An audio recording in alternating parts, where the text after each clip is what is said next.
From the streets of Bologna to back home here in London, what a couple of days it's been.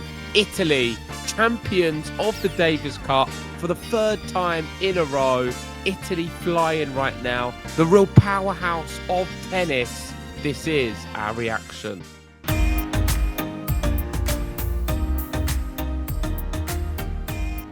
That's right. We are back in the UK, fresh from our trip to Bologna, watching the Davis Cup, out on the streets as well, speaking to some of the tennis fans. It was an experience that we will never forget. And I'm going to start off by saying, JG, I've been to watch tennis matches in my whole lifetime, but I've never been to a tennis match with quite the atmosphere that we got to witness in the semi-final of Italy versus Belgium. I mean, it was just something extra special, something different, and gave me a whole new respect for the Davis Cup, seeing it in person. Yeah, it was mental. The atmosphere was crazy. I feel like I didn't fully appreciate it while I was there. But since I've come back, I've reflected on all of the events, both in the stadium and outside with the Italian fans, and it was a magical moment. A tournament which is filled with so much history. You could see how much it meant to the Italian fans. You can see how much it meant to the Italian team. This was an event which has been very well publicized. How the players, they're not there for prize money. They're not there for ATP points and the usual things you get throughout the season. They're there for pride for their country. And there was crying, there was emotional, there was passionate. We had Cobolli's brother in the stands watching, getting super emotional, speaking about the journey he's had with his brother. You've got a video which has surfaced with Cobolli and Berrettini's children. And the camaraderie and togetherness of the Italian team is insane, but their ability of them is the great thing here. I can see this Italian team dominating for many more years to come. 3 years in a row, but there's so many players you can mention. I mean, Yannick Sinner was not even there this year. The best player in the world, him and Alcaraz, and he wasn't there.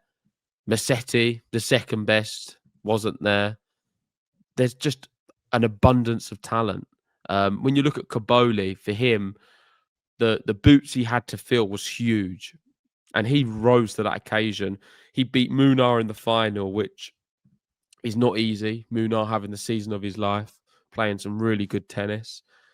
And Cobolli was, I think, the hero of everything. Berrettini played his part as well.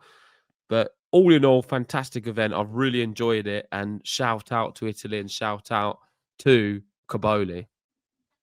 Massively. The one thing that was overshadowing the tournament, as you'll see from our video that we put out yesterday, was Yannick Sinner not playing in the Davis Cup, choosing not to play, not injured, anything like that. And there was mixed reaction amongst Italian fans. Some people disappointed he's not there. Other people thought it was just a great opportunity for young talent like Cobolli. I mean, if anything, this has just put him on the scene even more and shown the passion he can bring. The level he brought. I know people are going to say, "Oh, but maybe the competition wasn't as high as." I don't even care about the competition level. It's what was at stake. And you see how much it meant to Flavio Cobolli to be in that type of big match. I don't think we could have picked. I mean, obviously we weren't at the final, but I don't think we could have picked a better match to have gone and watched, because obviously we were at the semi-finals, and I think we've got to give our reaction to that because we haven't spoken about it on a podcast since. That match against Zizou Bergs, bear in mind, everybody listening or watching, we were in disbelief while watching that final set tiebreak. I'll bring it up on the screen for you just so you can see what was going on. It's the sixth longest tiebreak in the 125-year history of the Davis Cup. And the reactions from the crowd, I mean, everyone was on the edge of their seat. And we're talking like we were surrounded by, it was full Italians everywhere. They were from little children all the way up to about, in our row, I think there were some 80-year-olds there, everyone on their feet, up, down, people screaming, shouting, people slapping, groaning, cheering. And there were just match points on either side. You just couldn't believe it. You see there, we had Zizou Bergs, who, this is another thing about the Davis Cup. He was absolutely devastated, Bergs. He was crying his eyes out after this loss. Obviously, it meant so much to him. His father's come out since and said he's so proud of him. And this is just, it brings the whole country together. Like, it was just an incredible thing. And to what Cobolli was able to do, obviously, it ended 17-15 in that tiebreak. To go through all those ups and downs and see the emotions of the crowd, and he was sort of channeling it on the court. And that's why I think you got that big reaction. It was just a semi-final, but to win in that fashion, ripping the shirt, I mean, you could tell everyone was saying it was Djokovic-esque, his idol. But I think it was well deserved. And Cobolli, for me, I've seen him in a different light after this tournament. I mean, the emotions inside that stadium was insane. In my lifetime, to put it into perspective, I've never had the honor of watching a Grand Slam final live, but I have been to one semi-final. I've been to several quarterfinals at a Grand Slam stage. I've been to the ATP Finals final, and several Challenger finals.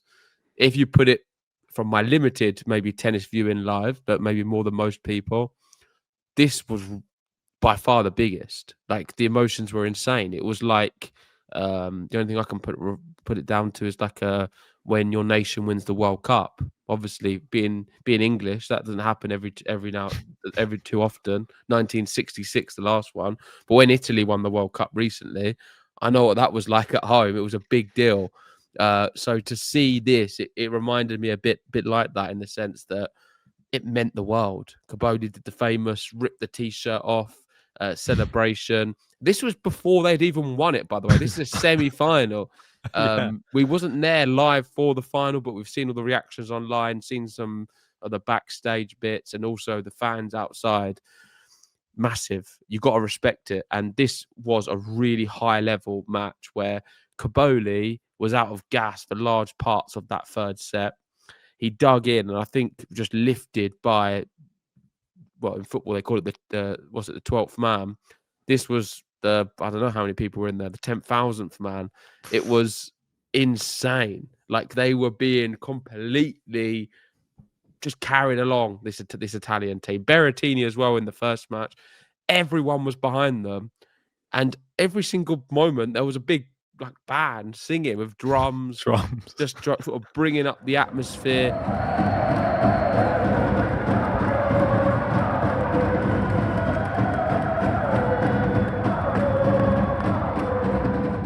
And that was in between every point, pretty much. So, crazy time, really good tennis. And I think the crowd got him over the line more than anything, gave him some energy he didn't really think he had. And credit to Zizou Bergs too, because he was representing his country ferociously. He gave his all. I don't know if you saw the message Zizou Bergs, his dad, put on social media. Yeah, that's what I just said just before. It was a really touching tribute, and I think it highlighted the importance of the event and how well he played, because he was sublime. He's beaten some really good players in this format, and you can see why, because he represents his country heroically. And I'm really looking forward to next year now. It's a shame that since 2019, when they introduced the doubles as the final match in the finals, it's never got that far. Every single match has finished in straight sets. So it was Spain 2-0 against Canada, Russia 2-0 against Croatia, Canada 2-0 against Australia, Italy then against Australia, Netherlands, Spain, all straight sets. Well, yeah, and we never got to see anything other than the Cobolli Berrettini double act in the singles, essentially, and those were the only two players who were required in the Davis Cup finals. They won all of their singles matches, and I thought this was quite fitting as well. Well, crazy one, Ben. Before you go that, I want to ask you a question on Cobolli. Next year, everyone fit and everyone wants to play. Does he even make the squad? Probably not. Well, it's a good question, isn't it? I think How after can the you have a passion he hero like what he's done this year and then drop him for next year? well, who's to say that he won't put himself back in the driving seat and overtake maybe Musetti in the rankings? You never know if that might inspire him to become an even better player. I love what he said. This was one of the best quotes, and it was after he had already spoken in Italian. There, obviously, English journalists get in there; they want to find out his thoughts. And even though it's not, it's a little bit broken English, this is exactly the sentiment which I love. It's just said you can never lose if you give what you have in your heart. And he just said that because in his mind, if he gives everything and loses, he still learns. But if he gives everything in his heart and he wins, he can give nothing else essentially. And yeah, I mean, you saw I think it was his girlfriend was on the court with him afterwards. Everybody rushed on, like jumped on him. But to talk about, obviously, Cobolli he's the big story of the whole thing. But Berrettini is undefeated in singles in the Davis Cup this decade, which is very incredible from Matteo Berrettini. See there, 2022, 3 wins out of 3, 2024, 5 wins out of 5, 2025. There you go. Even more wins, 3 more wins from Matteo Berrettini. So he's pretty damn good at the Davis Cup. But yeah, do we expect anything different? Yeah, no, I saw some stats like that. I think they were speaking about it inside the stadium, his record and how formidable he is at representing his country. But Italy is just flying in tennis. I mean, you move across to the women's, they won the Billie Mm. Jean King Cup as well this year. They won it last year too, and then got to the final in 2023. So Italy in men's and women's tennis is right at the top, and it's really hard to look past them. I think the ITF will be really pleased with how this event was destined to really have a Yannick Sinner Carlos Alcaraz finale, but neither of them played it, so we didn't get that. But it was perfectly matched out to have them two nations facing off. Who's to say next year that Spain are going to be right back up there again? They've got some. They do have some good players, and Munar was inspired. Dropping Fakina for him, I think, was a big brave decision, which worked out from Ferrer. And interested to see who he picks next year. Of course, he would want Carlos Alcaraz there, and I think it's a different team with him because you're guaranteed some wins. Definitely. It did add just an extra element of, I don't know, intrigue. The fact that we didn't have the 2 best players in the world at the tournament, it made it just even the playing field a little bit. And you obviously got players like Carreño Busta came in, like, and I thought he still gave a good account of himself, He despite we played haven't well, really yeah. seen him at the top level for a while. And like you say, Munar was fantastic. He's had a great year, and what a way Yeah. to finish the year. So Rafa's even come out and congratulated all the Spanish team as well for a fantastic performance, which credit to them. I just think I didn't expect Spain to get to the final. I thought we both thought Germany would probably get Mm. there, but yeah, they managed to do it. So, but they didn't win it. Italy won it, and that's 3 in a row for Italy. And these 2 young boys that were playing with each other. What was it? Like very, very young. Here we go. So Cobolli was 9, was asked if he was a student of Berrettini, who was 15. He said, I wish. 14 years later, they clinched the Davis Cup for Italy. They are just on the court. I mean, some of these shots, I mean, this Cobolli looks absolutely He's got the miniature. same head shape still. But yeah, Berrettini, yeah, very young, fresh faced teenager back then. Not the rugged guy he is these days. But yeah, incredible stuff. Any more thoughts on the Davis Cup? Not really. The last thing I want to speak about is the draw for next year. I don't know if you've Hmm. seen it. Since we're on the Davis Cup hype, let's speak about it because Italy received automatic qualification as their Mhm. hosts. Spain also receive a bye to the second round because they were the 2025 finalists. And the rest of the draw, if you are from Great Britain and you're listening, you'll be pleased to know we've got Norway in the opening round. Ah. Yeah, I saw some tweets coming out about that earlier as well, saying about Jack Draper playing in Oslo when he was younger. There's some surfacing from that as well. So hopefully Jack Draper will be back. That's one player that we cannot do without. Obviously, last time Great Britain won the Davis Cup was 10 years ago, 2015. So I think we've got a long way to go before we can get anywhere close to this Italian team at the moment. Even perhaps some of the other nations too. But well, hopefully with Jack Draper flying the flag, I think that there is an opportunity for the UK. An But opportunity to do what? I think just even get to the finals. I think we need to just get into that final 8 because then at least we can be there for like one of those big But is that moments. something you'd celebrate, getting to the final 8? Is that a big I think it's a achievement good for you? step for Great Britain. That's all we're looking for right now is progress. But I'm not expecting us to win it anytime soon. No, I would agree. I mean, I don't know if you want to bring it up. Yeah, so looking down, I know what you mean. If Great Britain can get to the final 8, it would be a step forward, but they're nowhere near it. And I feel it has to be between only maybe 5 nations.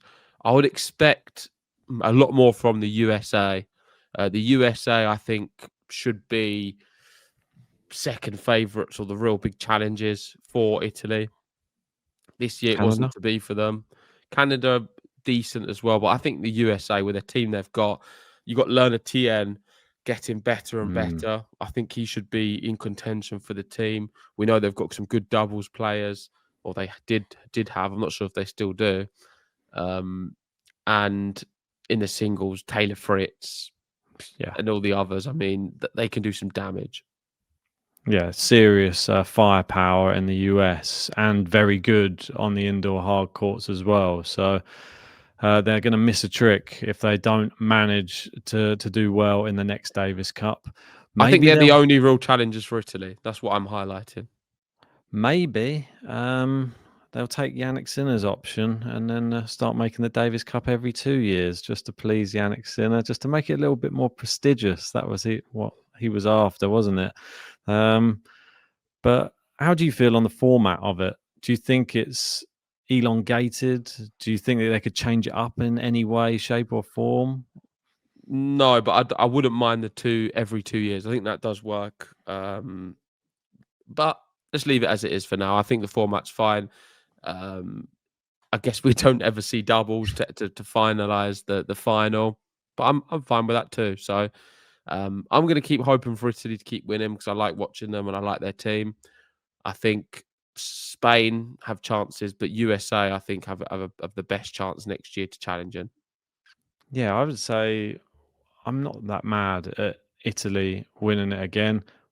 Number one, because we were in Italy and it made the experience that much more But you're not special. there Being next year. well, it doesn't matter for me. It doesn't matter. Like I We're don't talking about feel. next year's one. Yeah, but for me, this year, I thought it was exciting because we were there Yeah. and it was in Italy. But I think that the Italian fans know how to celebrate. Whereas I feel like the UK fans, I'm not sure if they would celebrate in the same way. Like, I don't think it would get the same reception. The Italian fans go crazy. And it's the same with anything that they do over in Italy. There's just another level of the way they do things over there. I don't know, their cuisine, their sport, Well, there's it's just easy with England, passion. but I think if England was to do well in the football, you'd see that here as well. So I think it's just Yeah, about there's having that. good players and a good team. But let's leave it there. If you haven't already, please hit the like button, subscribe if you're new, and we'll see you very soon.